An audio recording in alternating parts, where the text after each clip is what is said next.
En parlait depuis le début, gouvernement de transition, il y a des ministres qui ploient sous le coup des critiques vives et acerbes relativement à leur rendement jugé pas fameux aux yeux de nombre de nos compatriotes.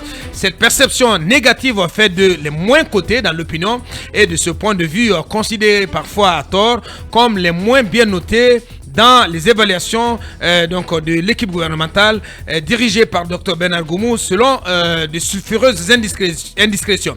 Entre idées reçues, préjugés, propagande et réalité non perceptible, Mirador ouvre donc une dynamique d'une longue série d'immersions sur des réformes et chantiers de certains ministères afin de séparer le bon grain de l'ivraie. Le premier département auquel nous nous intéressons ce matin est celui de la jeunesse et des sports dirigé par Lansana Bea Diallo.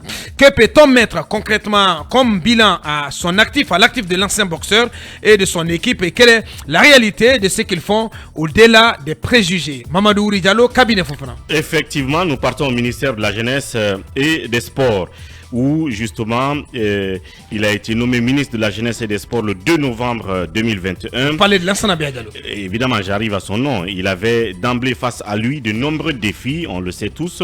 Redonner de l'espoir à une jeunesse guinéenne en mal de repères et à travers des projets structurants, et d'autre part remettre d'aplomb les sports, notamment le football guinéen dont on parlait un tout petit peu tout à l'heure. Il s'agit bien sûr de Lansana Bea Diallo, puisque c'est de lui qu'il s'agit. Une fois encore, il bénéficiait dès sa nomination d'un bénéfice de doute comme tous les autres ministres, et mieux au regard donc de son passé glorieux dans le domaine de la boxe, puisque vous avez rappelé cela tout à l'heure, ancien boxeur, et de ses actions, on le sait aussi, posé ça et là dans le pays par ses propres moyens depuis son poste de député en Belgique. Et donc il bénéficiait d'un ce que nous appelons un capital confiance et sympathie très très fort. Et depuis, la pyramide s'était donc renversée et sa cote en chute libre dans l'opinion. Ça, on n'a pas besoin de le démontrer. Ouais.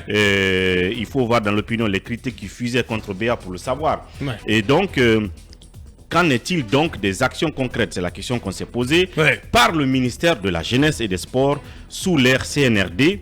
Au-delà de toute subjectivité, je crois qu'entre-temps, vous l'avez dit, et tout préjugé, toute idée reçue. Donc, il nous a donc été donné, cabinet et moi, d'apprendre l'existence de certains projets d'infrastructure de jeunesse et de sport. Bien. Et d'où notre descente donc sur le terrain pour constater de visu, parce que c'est ce qui est important, aller toucher du doigt la réalité. D'abord, sur le volet jeunesse, ce n'est pas forcément matériel, mais on s'est un peu renseigné, et vous êtes déjà au courant. Oui. Ce n'est qu'une question de rappel et de pédagogie. Ce qui n'est pas forcément donc de l'ordre d'un chantier d'infrastructure, mais qui constituait un énorme défi. Pour Lansana Bea Diallo et son équipe, c'est bien le chantier complexe, controversé et très ancien du Conseil national de la jeunesse, CNJ. Bien. Vous vous rappelez, depuis le temps Bien de Lansana entendu. Conté, on parle de cette affaire. Donc depuis 2007, ce processus vieux de 13 ans, de 16 ans, s'était buté à tant et tant d'obstacles, devenant donc un idéal inatteignable.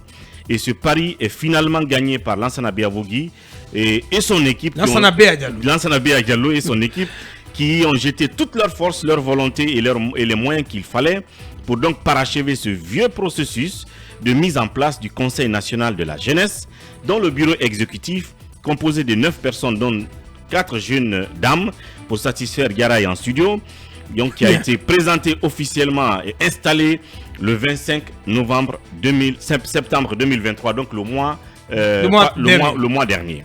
Et c'est un bureau qui aura donc 3 ans de mandat renouvelable une fois et qui intégrera donc qui interagira, selon ce qu'on nous a dit, avec ces démembrements qui sont au nombre de 8 bureaux régionaux, de 38 bureaux préfectoraux et communaux et de 372 bureaux sous-préfectoraux.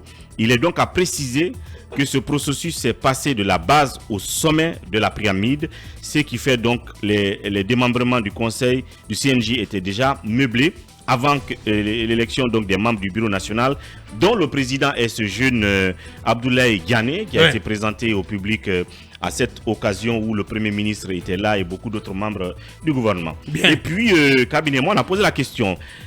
Après tout ça, c'est quoi le coût financier n'est-ce pas, de ce processus de mise en place du CNJ, parce que ça, c'est quand même une question de curiosité. Il nous a été dit que tout le processus a duré, d'abord, en termes de durée, 1 an, 3 mois de processus, parce que j'ai dit que c'est parti de la base au sommet. Et donc, depuis les sous-préfectures, les préfectures, les régions, les chefs-lieux donc de région jusqu'à Conakry ici, 1 an, 3 mois. Et cela a coûté au BND, c'est-à-dire au Budget national de développement, 2 milliards 800 millions de francs guinéens. Bien. Et près de 1 milliard 200 millions de francs guinéens pour les PTF, entendez par PTF, partenaires techniques et financiers. Et en cours actuellement, puisque le bureau a été installé, son président c'est Ghané, il y a bien entendu des choses à faire pour les mettre dans un certain confort et les aider à décoller. Donc en cours, près de 100 000 $ pour les équipements, donc certainement de leur bureau et autres, les voyages d'études et les renforcements de capacité. Bien. Et donc il est également à signaler, et ça c'est un constat que nous avons fait, que ce processus de mise en place du CNJ n'est pas allé sans encombre et sans critique, effectivement. Et c'est le cas par exemple d'un certain Mamadou Adama Barry, qui revendique le titre de président sortant du CNJ, insistant dans une interview, nous sommes tombés là-dessus, qu'il a accordé au site de notre confrère du Révélateur 224, précisément le 3 juillet 2023, qu'il a été élu à la tête du CNJ en 2017, donc sous le régime d'Alpha Condé, après 7 mois de processus de mise en place, contrairement à 1 an 3 mois de l'actuel régime, oui. Donc de mise en place avec la participation des représentations des 33 préfectures et des 5 communes de Conakry. Ça, c'est la critique acerbe que Mamadou Adama Barry a assénée. Il estime, je continue et je cite, que c'est une honte qu'on dise que la Guinée n'a pas de CNJ parce que la Guinée est enregistrée, selon lui, dans toutes les instances de la sous-région en tant que plateforme nationale représentative et inclusive des jeunes. Et il dit que le CNJ est bien représenté à ces instances. On ne peut pas effectuer une mission, aller à des rencontres internationales, avoir le drapeau rouge, jaune, vert devant toi si la structure n'est pas enregistrée et elle est bel et bien enregistrée. Nous avons demandé au ministère quelle est leur réponse. Et il nous a donc été dit que la Guinée n'a jamais connu un quelconque CNJ. Avant, c'était des individus unilatéralement qui mettaient donc en place ces structures, mais en vain, puisque la démarche n'était pas légale. Bien. Donc, il revenait à l'État de mettre le tout premier bureau du CNJ et par la suite, la structure s'en charge pour le renouvellement. Bien. Voilà la réponse qui a été donnée à cette sortie de M. Mamadou. Bien. Voilà. Donc, premier acquis important, la mise en place du CNJ. Ce qui est à saluer, ce qui est une performance, une prouesse, parce que vous avez rappelé que ce fut un processus qui long et difficile et qui s'est toujours buté, oui, à des blocages. À des blocages. Voilà. Imaginez-vous depuis Lansana Conté, parce que si on parle de 2007, là on parle du régime d'avant la transition de Dadis Camara. Donc on parle de 2007. Depuis 2007, cette affaire a commencé, elle s'est butée à des choses, elle n'a pas pu être mise en place. Bien. Et donc puisque c'était une priorité dans la feuille de route de Lansana Biavogui, il y a mis toute sa force et toute son énergie. Finalement, bien, on est arrivé à l'aboutissement de ce processus. Le bureau est en place, même si vous avez quelque part cette voix dissonante qui se fait entendre. Bien. C'était notre devoir aussi de faire ressortir cela. Pour la suite. La suite, nous sommes passés à ces infrastructures dont on a eu les échos, comme pour dire quoi, oui, il y a des choses qui se passent sur le terrain. Donc, on décide d'aller sur le terrain, bien, de faire ce qu'on a appelé le constat de visu. D'abord dans la commune de Ratoma. Dans le cadre justement de nos constats de visu, il a été possible pour nous donc d'aller d'abord dans cette commune de Ratoma dont j'ai parlé tout à l'heure, plus précisément ici à Koza, là où se trouvaient anciennement les installations de Civita. Oui. Vous vous rappellerez? Oui. C'est juste derrière la station Total qui est au carrefour là, quand vous traversez Koza. Et donc là-bas, nous avons visité un chantier. Voilà, les images. Voilà, donc les images sont là. Nous avons visité un chantier du Centre d'insertion juvénile socio-professionnel. Bien. Centre d'insertion juvénile socio-professionnel, autrement appelé Centre d'émergence Bambeto Koza. Bien. C'est un centre, selon ce qu'on a comme information, multimodal qui offre en même temps un espace de sport de plusieurs disciplines. Et nous avons regardé et constaté les espaces dédiés à cela. notamment le football avec un mini-stade de 1200 places qui vont y être construits. Et le stade de 1200 places va être construit juste à côté de la station dont je vous parle là, un peu derrière la station. Tout à fait. Donc qui est du côté du carrefour de Koza. Sauf que nous avons constaté effectivement sur le champ, là où le stade de 1200 places doit être construit, qu'il y a 2 grands hangars qui serviraient de fabrique de pointes et autres matériaux de construction sur les lieux. On nous dit que le propriétaire refuserait de déguerpir et cela donc a causé un retard déjà sur le délai d'exécution de 6 mois puisque le chantier lui-même a été lancé depuis près de 7 mois. Bien. Donc il est prévu également sur ce terrain, donc à cause à là-bas, un terrain pour le handball et le tennis. Handball. Bon, handball pour le tennis. Bien. Nous avons aussi vu un espace réservé au jardin d'enfants. Donc il y aura un jardin d'enfants qui sera aménagé donc pour les petits enfants de la zone, avec à l'appui un bloc de vestiaires où les jeunes qui viendraient se changer avant ou après les séances de sport, bien entendu. Ouais. Et d'un autre côté, sur le même site, donc qui fait près de 5 hectares, il faut le rappeler, n'est-ce pas? Il y a un immeuble R+1 en construction.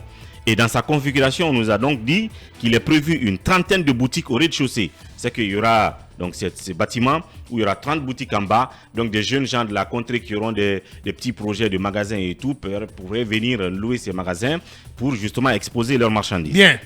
Et donc, on n'a plus que 3 minutes. À l'étage de cet immeuble dont je parle, des espaces pour le coworking et l'incubation des petites entreprises de coopératives économiques des jeunes de la contrée. Et évidemment, les jeunes ont des petits projets, des idées de projets. Ils pourront venir s'installer à cet immeuble pour développer. Donc ça fait rêver, hein, notamment les jeunes de cette partie de cette partie qui ont des petits projets et qui ne savent pas où aller s'asseoir, réfléchir et travailler. Donc en face de ce même bâtiment, il se trouve un autre bâtiment en construction qui devrait abriter d'un côté un restaurant avec toutes les commodités selon ce qu'on nous a dit de modernité, à la clé 250 couverts, et de l'autre côté une supérette et puis un lavage auto, certainement un lavage auto pour permettre à d'autres jeunes qui n'ont d'initiative que de vouloir laver des véhicules, peut-être qu'ils pourraient venir soit louer cet espace pour laver des véhicules. Ça aussi, c'est une opportunité de travail qui est offerte à ces jeunes de Koza Bambeto. Toujours dans la commune de Ratoma, nous sommes allés à Sonfonia, où nous avons constaté que la construction de la seule maison des jeunes de la contrée donc de Sonfonia était presque terminée. Elle figure dans le paquet global de 14 maisons de jeunes dont la construction a commencé depuis 2012. Donc ça, c'est sous le régime Alpha et Alpha Condé, avec l'entreprise Mining House, qui avait donc, à l'époque, on nous a dit, pu livrer 6 maisons de jeunes avant d'être confronté à des difficultés de paiement pour continuer. Donc ça a été arrêté. Et donc, en cette année, les choses ont été relancées. Le CNRD, selon ce qu'on dit, à travers le ministère de la Jeunesse, va livrer 3 nouvelles maisons des jeunes, dont celle de Sonfonia qu'on a visitée, une à Bellevue et l'autre du côté de Madina, si je ne me trompe là-dessus. Et la configuration, c'est la même, une salle polyvalente au rez-de-chaussée, à l'étage des bureaux et des salles de formation et orientation pour des jeunes. Bien. Et, donc celle qu'on a à l'image, à l'écran, c'est celle de Sonfonia qui est presque terminée. Oui. De Madina. Celle de Madina. Voilà, c'est presque identique. Hein. C'est le même format. C'est le même format, c'est la même configuration. Oui, Mamadou, je vois que pour clore cette première livraison. J'ai l'impression qu'on est pris par le temps. Oui. Il y a la commune de Matoto qu'on a parcouru. Et puis nous sommes allés au stade du 28 septembre. Mais aussi au stade de Nongo. Et au stade de Nongo. Donc on va poursuivre demain. On va poursuivre demain sur les constats que nous y avons fait. Bien, donc c'était la première livraison de cette immersion effectuée par Mamadou Ouri Diallo et cabinet Fofana sur les réformes et chantiers portés par l'équipe du ministre Lansana Béa Diallo, comme pour dire que voilà, le tableau est loin d'être sombre en ce qui concerne la gestion de ce ministère sous l'égide de Lansana Béa Diallo, l'ancien boxeur. Allez, je termine avec ces quelques réactions. Voilà, un auditeur qui nous apprend que ce hangar de fabrication de pointe appartiendrait au ministre Mori Kondé. Ou en tout cas, il dit que tout au moins, le ministre Mori Kondé en serait actionnaire. Ça c'est à vérifier. Allez, cet autre Youssef Kaba du PDN qui revient. Je veux bien savoir à qui est adressé cet appel de Fodé Oussou s'il estime que ceux qui dialoguent avec le CNRD ne sont nullement représentatif. Peut-il nous dire à quelle date le fichier électoral qu'ils ont critiqué jusqu'à l'arrivée du CNRD a-t-il été assaini? Nous sommes prêts à faire chemin avec tout parti politique, mais pas question de s'unir contre les procédures judiciaires ou dans le but d'organiser des manifestations violentes. Enfin, Idrissa Somparé, le patron du service des sports de film, le ministère des Sports peut faire de bons résultats si on donne plus de possibilités au FADES, Fonds d'appui au développement du sport, qui est un bon instrument et qui fait déjà de gros efforts sans bruit. BA devrait s'appuyer sur cet instrument qui a aussi l'avantage d'avoir une direction pleine d'initiatives et d'ambition. Les dernières évaluations des ministères ont montré l'efficacité du FADES car l'essentiel des acquis viennent du FADES, selon Idrissa Somparé. Merci à vous tous de l'attention. Merci à nos équipes à la régie et à la transmission. Ibrahim Bendialo et Ibrahim Silla. Derrière nous, le débat en poulard, ça s'appelle Guitin Film Meeting, quand le soleil sera au Zénith à Conakry, avec la grande voix de la rédaction Amadou Diallo. On se reprend demain, jeudi, pour continuer l'aventure. Au revoir.